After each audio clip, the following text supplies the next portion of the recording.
conférencière et auteure du livre Du chaos à l'éveil spirituel. C'est ça. Tu es également la fille adoptive du petit-fils de l'industrie Henri Peugeot. Alors j'ai écrit ce livre qui est une autobiographie et qui est en deux parties. Une première partie qui est vraiment purement autobiographique et une deuxième partie qui est l'analyse de ce parcours qui m'a permis de quelque part me relever. C'est à travers la spiritualité, la découverte de pas mal de notions en spiritualité qui m'a sauvée, parce que quand on est en mode survie plus qu'en mode vie harmonieuse ou sereine, c'est très compliqué d'avancer dans la vie. Et ayant eu un parcours assez chaotique, avec des émotions extrêmement douloureuses, fortes, je me suis identifiée à ces émotions parce que c'était les seuls repères que j'avais dans la vie, n'ayant pas eu de parents comme fil conducteur. Donc je pouvais me fier ni à un extérieur qui était qui m'épaulait ou qui m'expliquait ce qui se passait autour de moi. Donc moi j'étais dans l'observation et je réagissais forcément par l'émotion et je m'identifiais à mes émotions. D'ailleurs, à force de fonctionner comme ça, on cristallise, l'émotion cristallise des sentiments, et j'ai développé des sentiments qui étaient en rapport avec ces émotions, donc sentiment d'infériorité, sentiment d'abandon, sentiment de persécution. J'avoue que j'ai frôlé par moments la folie, parce que quand on est dans ces... Quand on est régi que par ça, que par ce genre d'émotions et de sentiments, c'est très violent. C'est violent et on est très seul parce que personne ne peut vous comprendre et vous êtes en attente d'une compréhension extérieure pour qu'on vous explique ce qui se passe, mais personne, à part vous-même, ne savait ce qui est en train, tout le chaos qui est en train de se développer à l'intérieur de vous. Donc c'est par la spiritualité et des notions essentielles avec comme par exemple les 4 accords Toltec qui sont repris aussi dans la psychologie ou ceux qui font des psychothérapies, qui m'ont fait prendre une sorte de recul. Et en fait aussi j'ai couplé avec pas mal de lectures dans la physique quantique, le fonctionnement du cerveau. Il fallait absolument que je trouve des explications scientifiques qui tiennent la route. Je ne pouvais pas me contenter de, entre guillemets, délire spirituel, voilà. Je me nourrissais vraiment de preuves. J'avançais par conviction, de conviction en conviction, et je les trouvais j'ai trouvé chez les personnes qui avaient des formations scientifiques ou qui étaient à l'opposé justement de toutes ces notions spirituelles-là, comme le père Brune qui avait un parcours bien formaté, catholicisme, religion. Il y avait encore, ah oui, le docteur Eben Alexander et qui raconte son EMI. Et là, je pouvais enlever le côté, oui, mais ça, c'est des gens qui délirent, tu ne peux pas croire tout ce qu'ils disent. Ils avaient tellement une formation à l'opposé de ce qu'ils avaient vécu, ils n'étaient pas conditionnés pour raconter ça. Donc pour moi, ça avait beaucoup de valeur. Et donc c'est par toutes ces notions-là que j'ai effectué une sorte de réparation à l'intérieur de moi. Et ça m'a sauvée parce que quand on vit comme j'ai vécu, on pense plus à quitter ce plan terrestre et retrouver le plan des âmes où tout a l'air tellement plus authentique en fait. Parce que ma souffrance était beaucoup par rapport aux mensonges, la trahison, les non-dits. Et c'était pour moi très violent. J'ai compris à travers ces lectures en fait que à force d'être seule et d'avoir aucun repère extérieur, le seul que j'ai trouvé, c'était moi-même. Et je me parlais, j'étais ma meilleure amie, j'étais ma confidente, j'étais mon seul soutien. Et sans le savoir, j'ai gardé ce lien avec mon moi intérieur, qui a fait que j'avais un mode de fonctionnement qui était différent des autres parce que je fonctionnais à l'intuition. J'étais dans un état d'animal sauvage, aux aguets du danger, parce que continuellement, je me demandais attention par où ça va venir. Et sans le savoir, j'avais tous mes sens exacerbés pour essayer de choper l'information avant qu'elle soit visible, matérialisée devant moi et que ça soit trop tard et que j'en subisse l'impact émotionnel. Et c'est comme ça que, sans le savoir, j'avais un fonctionnement qui s'apparente à de la médiumnité et je ne savais pas. C'est qu'à travers mes lectures qui m'ont sauvée que j'ai compris que c'était ça. Et à l'époque, je pensais que les gens, que tout le monde était pareil, mais je le pense toujours d'ailleurs, mais je fais plus la même déduction. C'est pas par fainéantise que les gens n'utilisent pas ces modes de fonctionnement. C'est ce que je pensais au début. C'est par ignorance, tout simplement, ou alors parce que c'est pas pour le moment quelque chose qu'ils ont à apprendre ou à développer. C'est une question d'évolution. Et voilà, donc dans ce livre, je partage, ce qui est la partie la plus intéressante à mon sens, je partage toute cette analyse qui m'a permis moi de me relever et c'était dans le but du partage pour aussi aider mon prochain qui est dans des situations similaires. Parce qu'il faut savoir que quand on est dans des émotions extrêmes, on fait des choix en fonction qui sont extrêmes aussi. Et bien, depuis que j'ai des retours de lecteurs, en fait, on se sent beaucoup moins seul aussi. On croit qu'on est les seuls à réagir comme ça ou à avoir traversé par des situations, de s'être mis dans des situations inextricables. Et en fait, non, on est des millions et ce livre a un effet thérapeutique et c'est juste formidable parce que c'est ce que j'espérais. Je voulais que l'autre se répare comme j'ai pu le faire parce qu'on acquiert une sérénité et la vie, à l'opposé de ce que je pensais il y a 40 ans, est en fait un parcours formidable quand on le perçoit d'une autre façon. Et c'est aussi dans la physique quantique que j'ai découvert pas mal de choses qui, comme une évidence, je me disais c'est marrant même qu'il y ait des physiciens qui soient, dont c'est le travail, qui soient payés pour trouver des raisonnements pour des choses qui me sont si logiques. Alors même si je ne comprenais pas les termes qu'ils employaient, et ben ça, par résonance, parce que les mots ont une vibration, et moi j'ai toujours compensé avec une fainéantise intellectuelle, parce qu'en fait, c'est pas vraiment une fainéantise, je me suis braquée contre le monde extérieur. Dans tout ce que le monde extérieur à l'école ou adulte voulait m'apprendre, par rébellion, je rejetais tout ça. Et quand c'était utile pour moi de comprendre, du coup, j'avais pas l'habitude de faire fonctionner mon cerveau, mais je compensais parce que je savais faire de mieux, c'est-à-dire mes sens, mon ressenti. Moi, je sentais les situations vibratoirement, les gens vibratoirement, l'information, pareil, je la ressens vibratoirement, même si j'en comprends pas les termes. Et que parfois, ça me semble coincé quelque part. Je me dis non, là, il y a quelque, c'est pas en harmonie avec ce que je pense. Et quelquefois, je me dis, ben oui, c'est d'une logique implacable, alors que les termes, je les ai pas compris. Voilà. Mais ça, tout le monde est capable de le faire. L'être humain est ainsi construit. Et on développe dans notre incarnation, on développe beaucoup les facultés intellectuelles en pensant faire des grands hommes. Mais en fait, on construit des humains formatés, on casse leur créativité, leur unicité. On en fait, on en fait oui, des individus avec des mêmes choses, on leur apporte les mêmes choses pour qu'ils aillent dans les mêmes directions, en leur faisant croire que s'ils prennent une autre direction, ça ne sera pas possible. C'est tellement riche d'informations quand on emprunte la voie de la spiritualité, mais qui s'apparente à beaucoup. Quand on emprunte, en fait, juste quand on se pose des questions, en fait. J'ai eu des géniteurs, comme tout le monde, hein, pour arriver, que j'ai choisi, mais ça, je ne le savais pas encore. Hein, je l'ai appris par après, mais ça m'expliquait beaucoup de choses et surtout, ça aide au pardon quand on comprend qu'on choisit. Hein. C'est important, ça.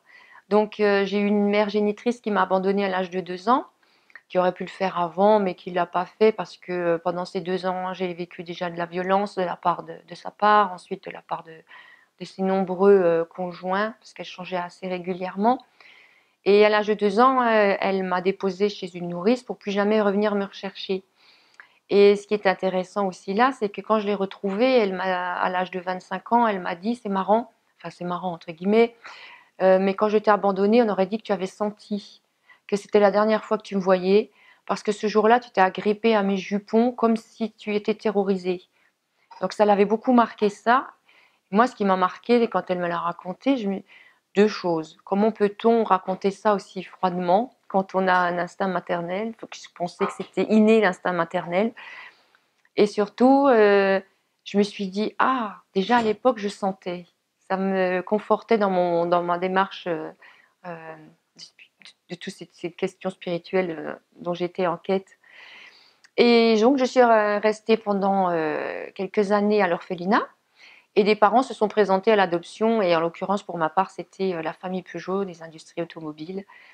Donc, aux yeux de l'orphelinat, la famille idéale, avec beaucoup de moyens, beaucoup de finances derrière, pour m'apporter tout le confort, mais ils avaient oublié peut-être d'être plus pointus au niveau des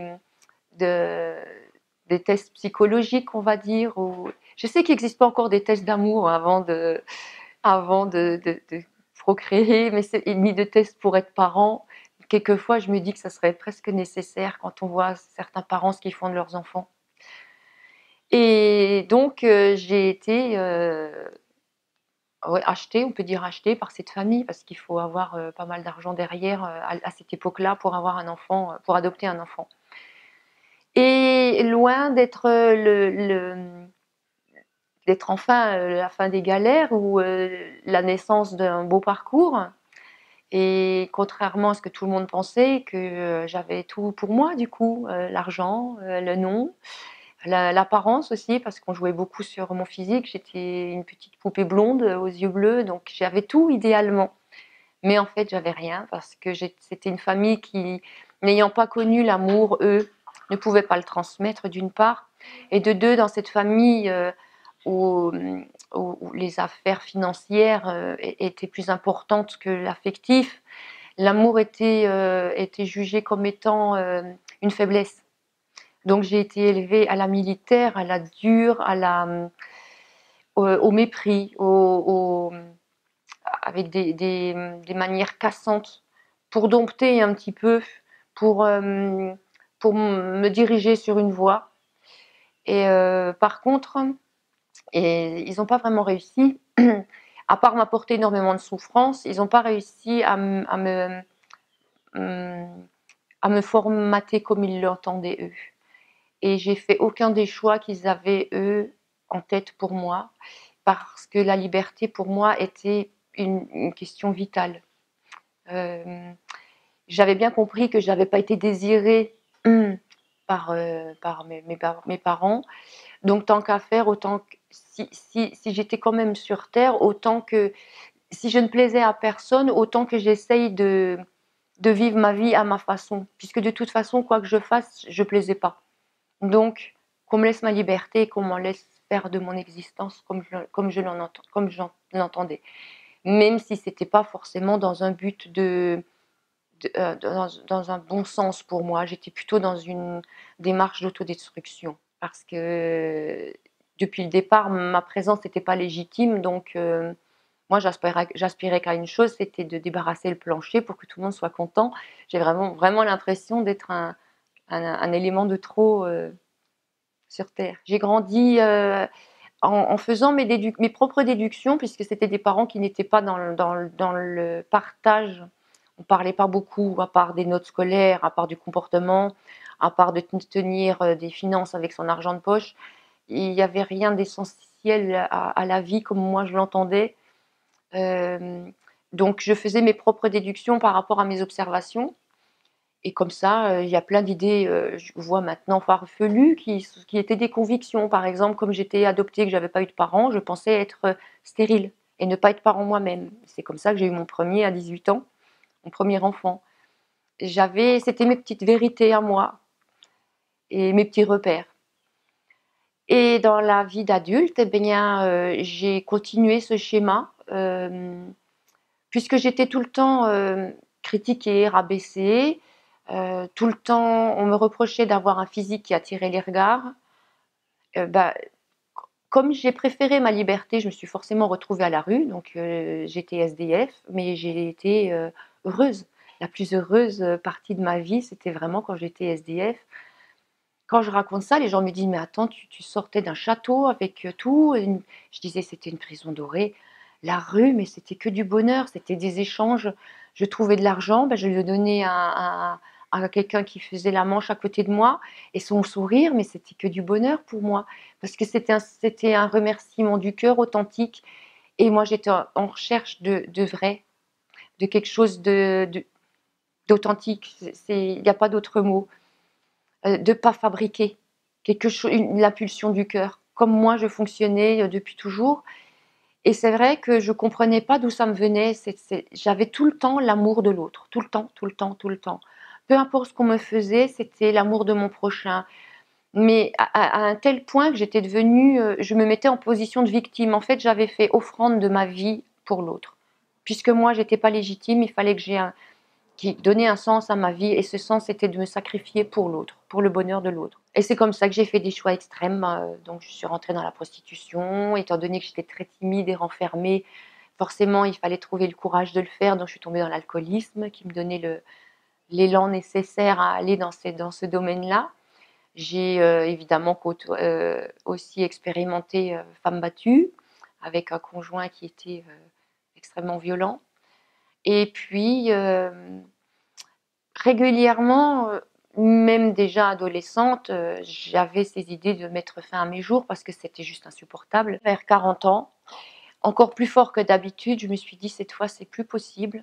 Il faut vraiment que je parte parce que je supporte plus, ou alors il faut que il faut que je trouve une autre façon de voir les choses». Et étant donné que moi j'avais été abandonnée, il était hors de question que j'abandonne à mon tour. J'avais 3 enfants, donc c'était difficile pour moi de les laisser sans mère. Et donc c'est là que est venue à mon secours cette fameuse intuition, parce qu'en télépathie, j'ai vu on peut pas dire voir ni lire, mais la télépathie ça s'explique pas, mais il y a eu le mot spiritualité qui est arrivé dans ma tête. Et du coup je me suis précipitée sur les moteurs de recherche pour regarder ce que ça voulait dire. Parce que comme tout le reste, la religion, je l'avais aussi rejetée. Je trouvais ça très sectaire, avec des règles très dures et très rigides en fait.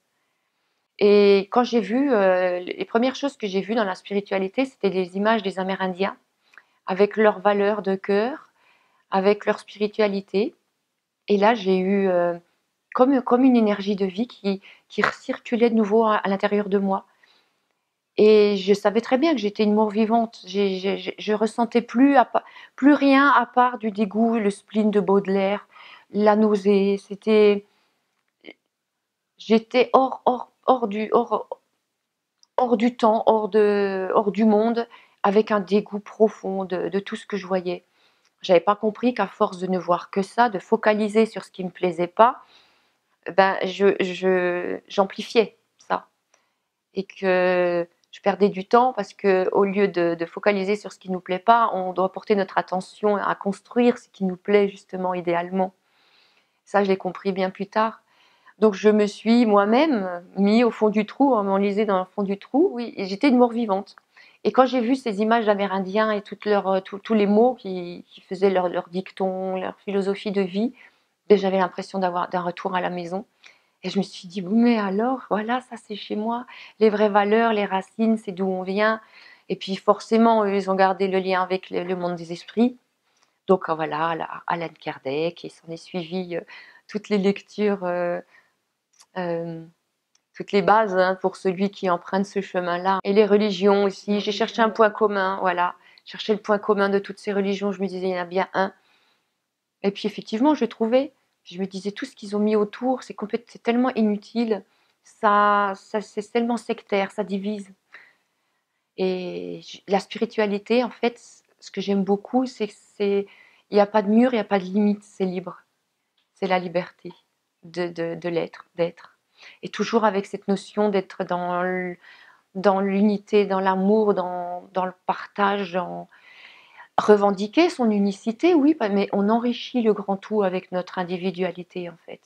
Et c'est pour ça que je me disais: «Mais qu'est-ce que j'avais raison de refuser à ce qu'on me formate comme les autres. J'ai tellement plus à apporter par mon unicité, que c'est dommage que». Et c'est ça que j'aimerais transmettre maintenant, que les gens qui se disent: «Mince, je suis nul à l'école», et puis qui entendent leurs parents ou les adultes qui font pas exprès, mais bon, c'est un engrenage qui leur dit: «Ouais, tu arriveras jamais rien à ta vie». mais il n'y a rien de plus faux. Si on croit en soi, si, si, on, si personne ne le fait à notre place, il faut qu'on se félicite de notre créativité. Oui, il faut solliciter en fait, il faut tenir éveillé notre flamme, notre émerveillement, notre âme d'enfant, tout, tout, tout ce qui est notre force en fait. Et qui, vous savez, le fameux enfant intérieur dont on parle n'est ni plus ni moins que nous, qu'on a oublié à un moment donné. Et cet adulte qui a soumis quelque part, qui a abandonné, c'est tout ce potentiel qu'il avait dans cet enfant. C'est pour ça que je fais beaucoup de stages pour que les gens découvrent ou développent leurs propres facultés. Parce qu'on en reviendra tout à l'heure, mais je trouve que le monde des médiums, il vaut mieux éviter. Il y a trop de choses et il ne faut pas déléguer, remettre sa vie entre les mains de n'importe qui. Et il ne faut pas, dans cette société de consommation, on pense qu'en payant, on aura un service et puis que d'un seul coup, notre vie ira bien juste parce qu'on aura entendu les paroles de médium. Non, tout est à construire à partir de l'intérieur de nous. Même si on vous envoie des messages, le travail, c'est à faire soi. C'est pas quelque chose qui s'achète. La sérénité, la plénitude, les facultés qu'on redécouvre ou qu'on développe, c'est pas quelque chose qui s'achète. Ça demande vraiment un investissement personnel. Et donc, pour éviter tout ce business qui se fait autour de ce domaine, parce qu'il y en a qui ont reniflé la bonne affaire, il faut que les gens se réapproprient leur propre pouvoir, reprennent les rênes de leur vie en main. Et donc, cet enfant intérieur, je commence toujours mes stages par là. Et c'est beaucoup d'émotions qui ressortent parce que les gens, même ceux qui disent non, non, mais moi je vais bien, mon enfant intérieur et moi, on est en paix, quand ils sont amenés dans une méditation profonde, guidée profonde, à aller leur chercher dans l'état, et quand ils sont face à l'état où il est, cet enfant, mais c'est des larmes de tristesse, mais en même temps de libération, de bonheur, de joie, d'amour, parce qu'ils retrouvent toute leur entièreté. Ils en ressortent entiers. Et ça leur fait des larmes de joie. Et c'est là qu'ils se rendent compte à quel point ils se sont manqués à eux-mêmes, dans tous les sens du terme. Alors, moi, je ne l'ai pas choisi, ce monde invisible. Il s'imposait à moi quand j'étais jeune. Hein. J'ai compris que dans mes lectures, que je voyais des choses que j'attirais, ce que j'émanais, que je voyais effectivement, ce que je voyais, c'était ni plus ni moins que ma souffrance, ma douleur et ma haine aussi. J'avais beaucoup de haine sur ce que je voyais et qui ne correspondait pas à mes valeurs en fait. Donc oui, effectivement, je voyais des visages noirs et blancs, je m'en souviendrai toujours, qui sortaient des murs et j'avais beau mettre des posters, et mettre des tableaux, ben ça passait quand même à travers. Et j'avais appris un truc en physique qui m'avait interpellée, que l'aluminium était un bon isolant. Et du coup, je collais tous mes papiers de chewing-gum Hollywood, là, c'était de l'aluminium. Je les collais sur des plaquettes A4, de feuilles A4. Et je tapissais toute ma chambre d'aluminium. Et je me suis dit, comme ça, ils vont pas passer par là, vu que c'est un isolant, l'aluminium. Et ça continuait encore et encore. Mais ça s'imposait, hein. Et ça me rendait malade de terreur d'ailleurs, et j'en vomissais, et à chaque fois que je vomissais, ma mère adoptive me tapait dessus, donc c'était un véritable cercle vicieux. En fait, ma force de vie, je l'ai trouvée dans ma notion, je ne supporte pas l'injustice. Ce qui est injuste ne me semble pas acceptable, et comme c'était injuste, à mon sens, selon moi, je pouvais que me rebeller contre ça, ne pas me laisser faire. C'était tout simplement ça. C'est un instinct, c'est aussi un instinct animal primaire, l'instinct de survie. Quand on vous plonge la tête sous l'eau, l'instinct, vous trouvez une force surhumaine pour essayer de retrouver de l'air. En fait, j'étais mue par ça,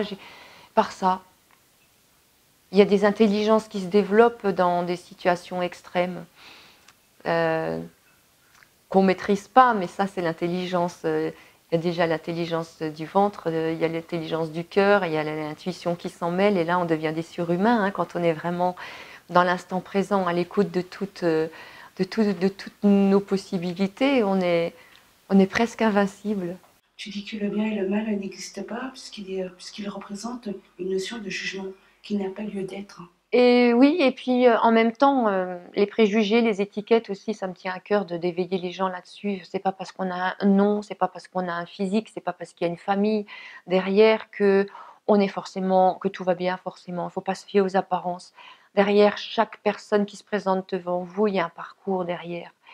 Donc on n'a pas les éléments forcément. Enfin, quelquefois, on pourrait les avoir, les médiums, avec l'intuition, on peut avoir certains éléments. Mais les gens ne se donnent pas la peine de chercher l'information autour de la personne et qui explique ce par quoi elle a traversé et pourquoi elle fait ces choix-là. On n'est pas. Oui, personne ne peut juger en fait. Personne ne peut comprendre les choix des autres ni juger les choix des autres parce qu'ils ne connaissent pas la situation dans sa globalité. Voilà. Tu dis également, je n'étais pas responsable de l'interprétation qu'on faisait de moi. Il s'agissait chaque fois de projections. De leur propre souffrance. Oui, tout à fait.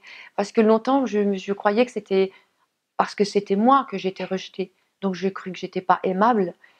Et quand on cristallise justement, j'en parlais tout à l'heure, des sentiments d'abandon, de rejet, toute situation et du coup devient, toute situation est interprétée par nous comme étant une situation de rejet. Par exemple, on croise quelqu'un qui n'a pas le temps de s'occuper de nous et puis qui dit ah, je reviendrai plus tard. On se dit ça y est, ça y est, encore une fois, je suis rejetée. Ben non, la personne n'a juste pas le temps sur le moment. Dans 5 minutes, elle l'aura. Mais on a ce genre d'automatisme qui reviennent parce qu'on a ce sentiment qui revient et ces sentiments-là, le mental aime bien les mettre en avant en disant tu vois, encore une fois, on te rejette. Tu vois, encore une fois, tu n'es pas aimable. Et donc, quand on comprend que la personne, elle a la légitimité de la réaction de la personne, ça lui appartient. Ça n'a rien à voir avec ce qu'on lui suscite.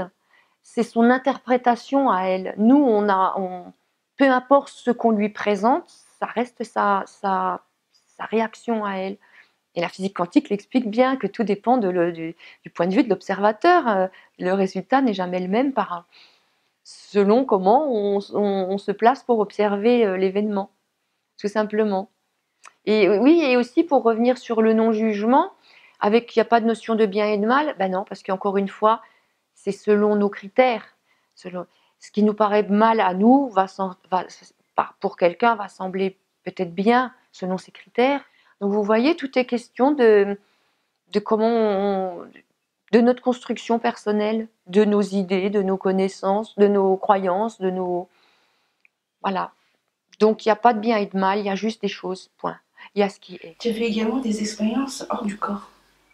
Ah oui, j'ai voulu essayer ça parce que j'en ai entendu parler dans les livres.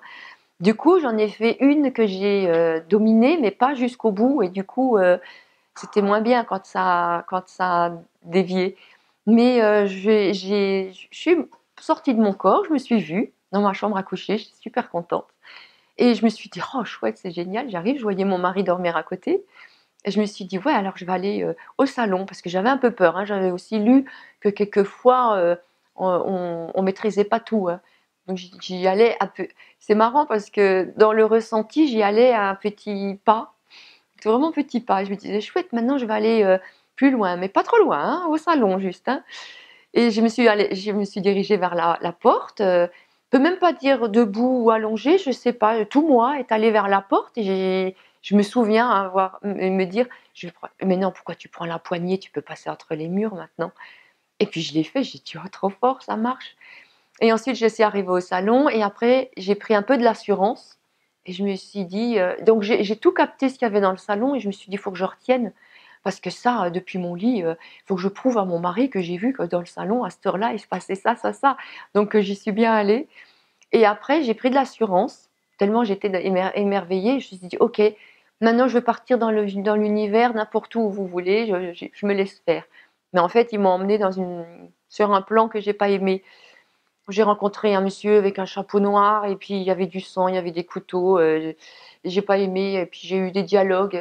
Je me souviens de tout et c'est marrant et c'est ce que je dis souvent aux gens parce que dans ce milieu spirituel, il y en a beaucoup qui déraillent un peu et qui sont haut perchés et qui pensent vivre des choses. Et je leur dis, vous savez, il y a un truc facile. Quand on n'a pas de mémoire comme moi, on a tout de suite repéré le truc. Quand on vit une expérience euh, extraordinaire, on va dire, qui n'est pas de ce plan-là, qui est d'une autre essence, ça reste indélébile. Les images, les souvenirs restent indélébiles dans notre mémoire parce qu'elles sont captées cellulairement, pas par un mental. C'est pas enregistré comme on peut apprendre en scolaire, ce que je suis incapable de faire. Par contre, ces expériences-là sont inoubliables dans les moindres détails.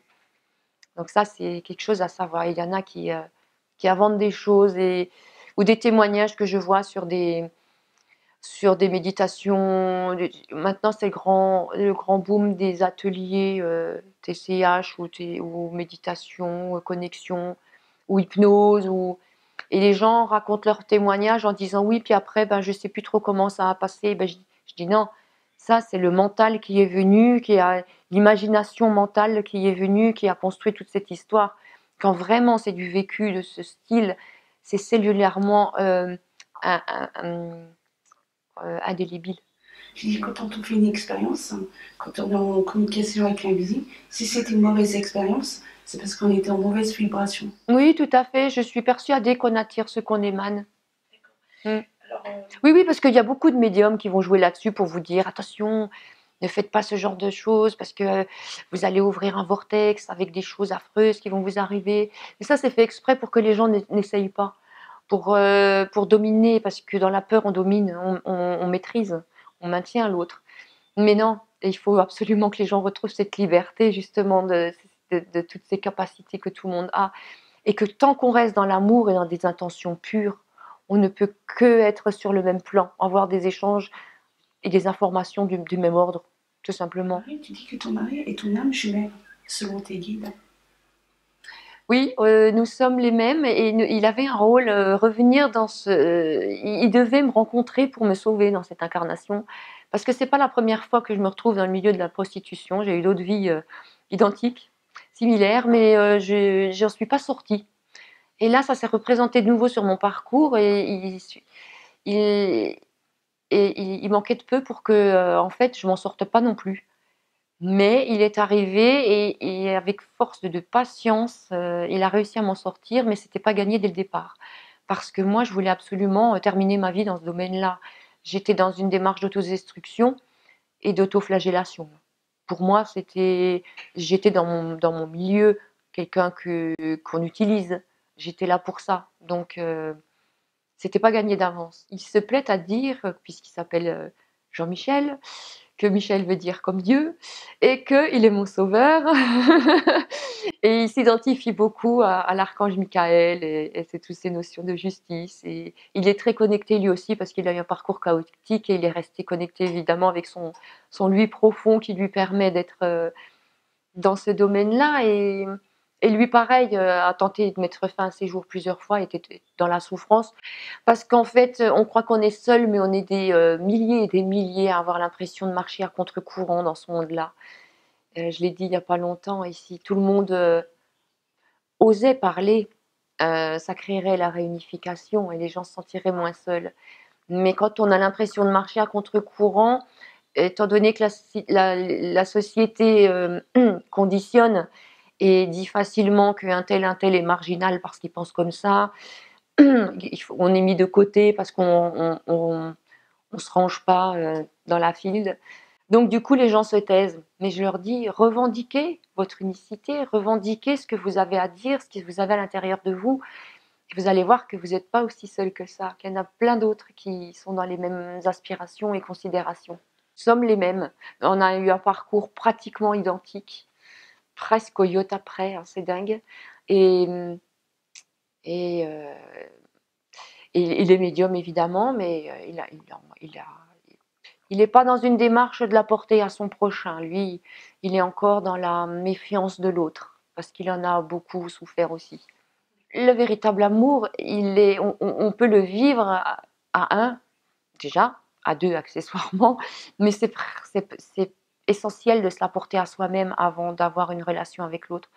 Sinon, il répond à des attentes, sinon on n'est plus dans l'inconditionnel. Et le véritable amour, il est inconditionnel.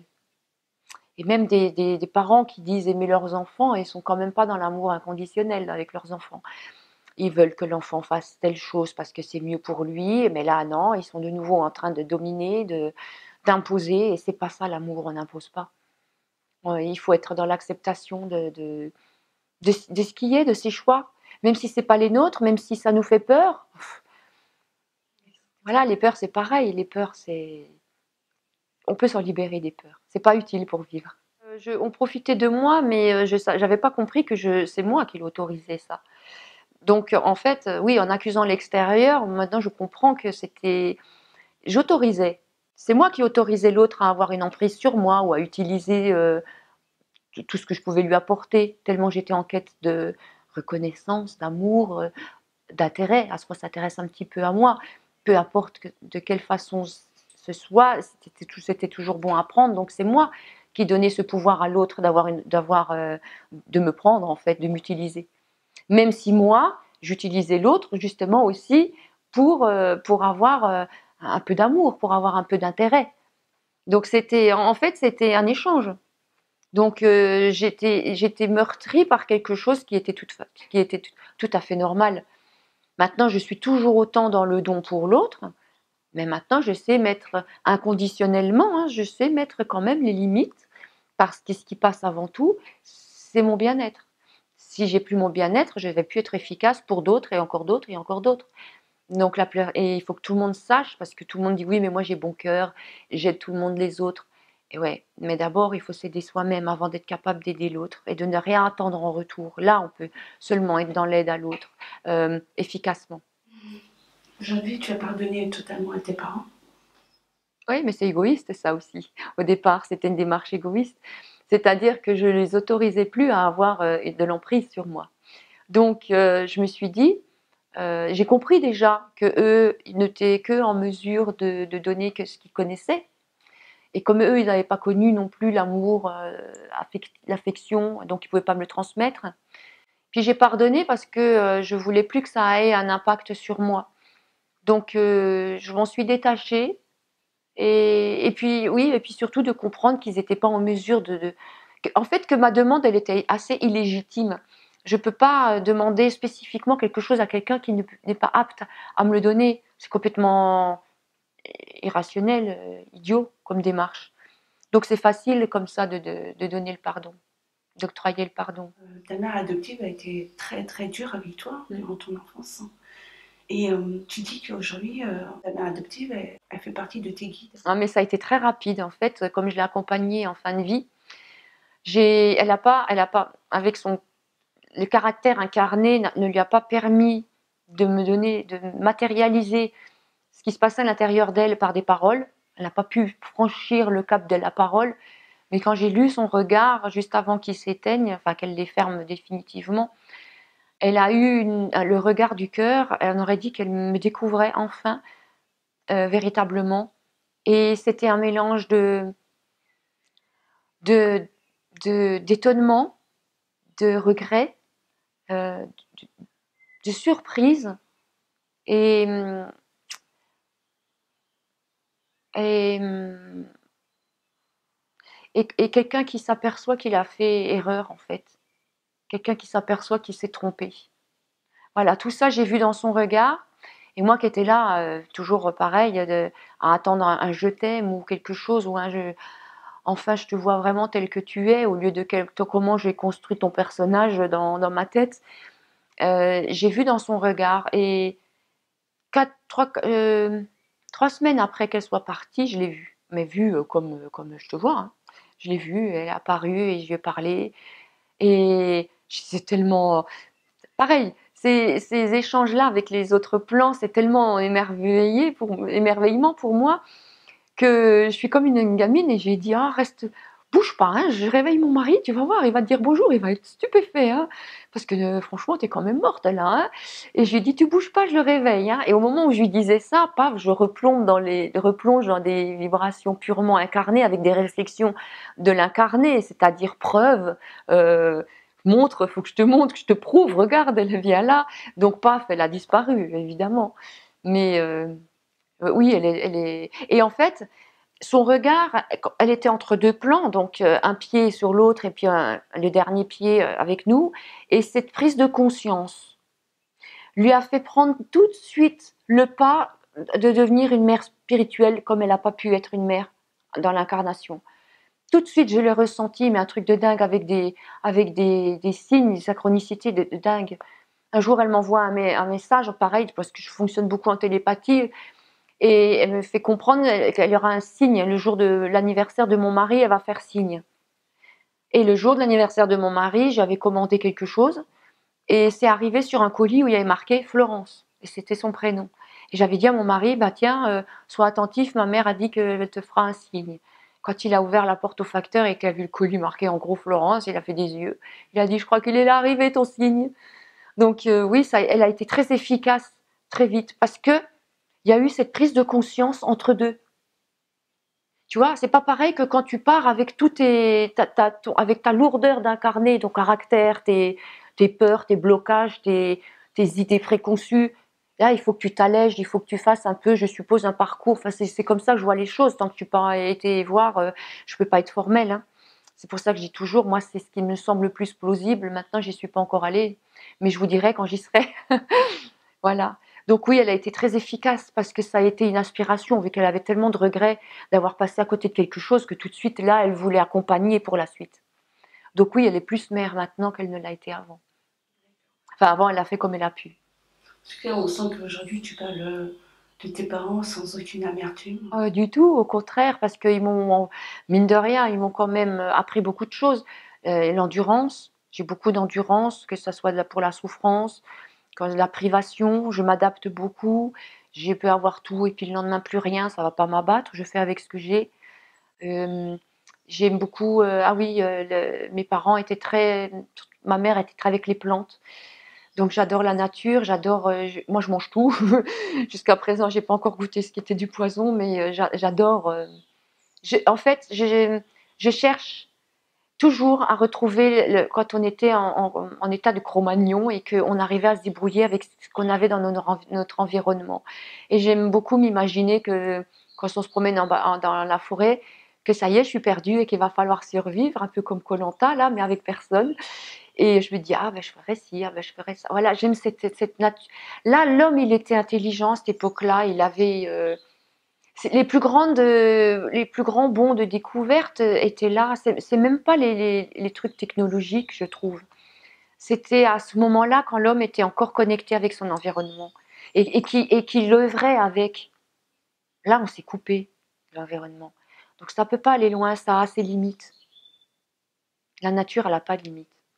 Et je suis persuadée que la création nous a donné tous nos médicaments et nos nourritures et tout ce dont on avait besoin. Sinon, on ne nous aurait pas mis dans un environnement comme ça. L'homme peut se suffire à lui-même, voilà. Donc, dois-je comprendre que si tu devais recommencer la même vie, sans aucune hésitation, tu recommencerais?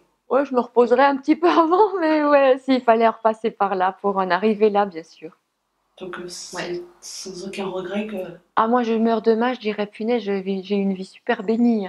Gratitude pour tout ce que j'ai eu. Toutes ces souffrances. Ouais.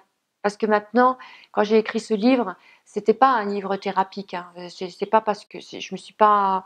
Souvent, on dit oui, il faut écrire, ça te fera une thérapie. Non, c'est justement parce que j'étais reconstruite que j'ai voulu partager, parce que je bénéficiais des bienfaits et je me suis dit, il faut que d'autres aussi en profitent. Et donc, j'ai dû me remettre dans les émotions. Ça a été très difficile. C'était un travail de mémoire, bah, pareil, cellulaire, parce que moi, j'étais que souffrance, hein. Dans mon corps et dans ma chair, c'était que. Et donc, il a fallu que je fasse un énorme travail de mémoire pour me retrouver là-dedans. Mais oui, je recommencerai. Je sais que ça sentait pas bon quand j'avais le nez dedans, mais pareil, s'il fallait en passer par là pour en arriver à à là, avec une lucidité, comme je l'ai, empreinte de plénitude, oui. Parce que maintenant, la vie, c'est que du bonheur. Et j'ai fait le salon du livre à Paris en 2017, toute seule, en auto-édition. J'avais pris mon petit stand. Et par rapport au livre que j'ai dédié à François de Witt, qui avait écrit La preuve par l'âme et qui était édité chez Trédaniel, et de son vivant, il m'avait dit écrivez Aline, moi je m'occupe du reste, je vous trouve un éditeur, je vais vous mettre là où je suis dans ma maison d'édition. Et donc quand j'étais au salon du livre, ben, en me promenant, j'ai vu Trédaniel, édition Trédaniel, et c'était la maison d'édition de mon ami qui était décédé entre-temps. Et j'ai pris mon livre et j'ai été voir Guy Trédaniel et je lui ai dit, tenez mon livre, si je devais avoir un éditeur, ça serait vous et personne d'autre par rapport à l'histoire de ce livre, parce que François m'accompagnait dans l'écriture. Il m'encourageait plutôt. Il me disait, certes, vous n'êtes pas Victor Hugo, mais vous avez quelque chose à dire. Faites-le, je m'occupe du reste. Et puis, donc du coup, ça leur a plu et ils l'ont sorti en nouveauté cette année, en janvier. Et pour ça, ils ont changé le nom, le titre, je veux dire, et la couverture, parce que la mienne ne leur plaisait pas. Voilà, j'aimerais que ce message, il est universel. Il s'adresse à tout le monde, pas seulement pas seulement pour les gens qui sont déjà dans une démarche spirituelle, mais pour justement ceux qui sont au fond du gouffre et qui ne savent pas encore qu'une démarche spirituelle pourrait les sauver ou les relever. Quel est ton livre d'éveil, celui qui t'a profondément changé à jamais? Là, le livre des esprits. Ouais, j'ai trouvé les réponses super sensées. Ouais. Et bah, tu sais, je peux pas dire parce que j'ai pioché des petits bouts un peu partout pour faire ma propre vérité. Tu vois, j'adhère à aucun courant, j'adhère à aucune pensée, j'adhère à aucun, dans sa globalité, à aucun écrit. Mais j'ai pioché et je fais mon propre, sachant que quotidiennement, je remets tout ça en question. Parce que j'adore apprendre, j'adore m'enrichir. Et puis, se remettre en question, je crois que l'univers fait la même chose. Hein. Donc, oui, je crois que l'immobilisme, c'est la mort. Donc, moi, je suis dans le mouvement, je suis dans la vie. Donc, tout le temps, je remets tout en question et je suis à neuf, avec aucune idée préconçue ni pensée limitante. Je suis ouverte. Je me nourris de tout ce que je pourrais attraper. Et je façonne pas mes croyances, mais mes aspirations du moment, qui seront peut-être pas les mêmes que celles de demain. D'ailleurs, ma phrase préférée, c'est ça. Ce qui était valable aujourd'hui ne l'est pas forcément demain.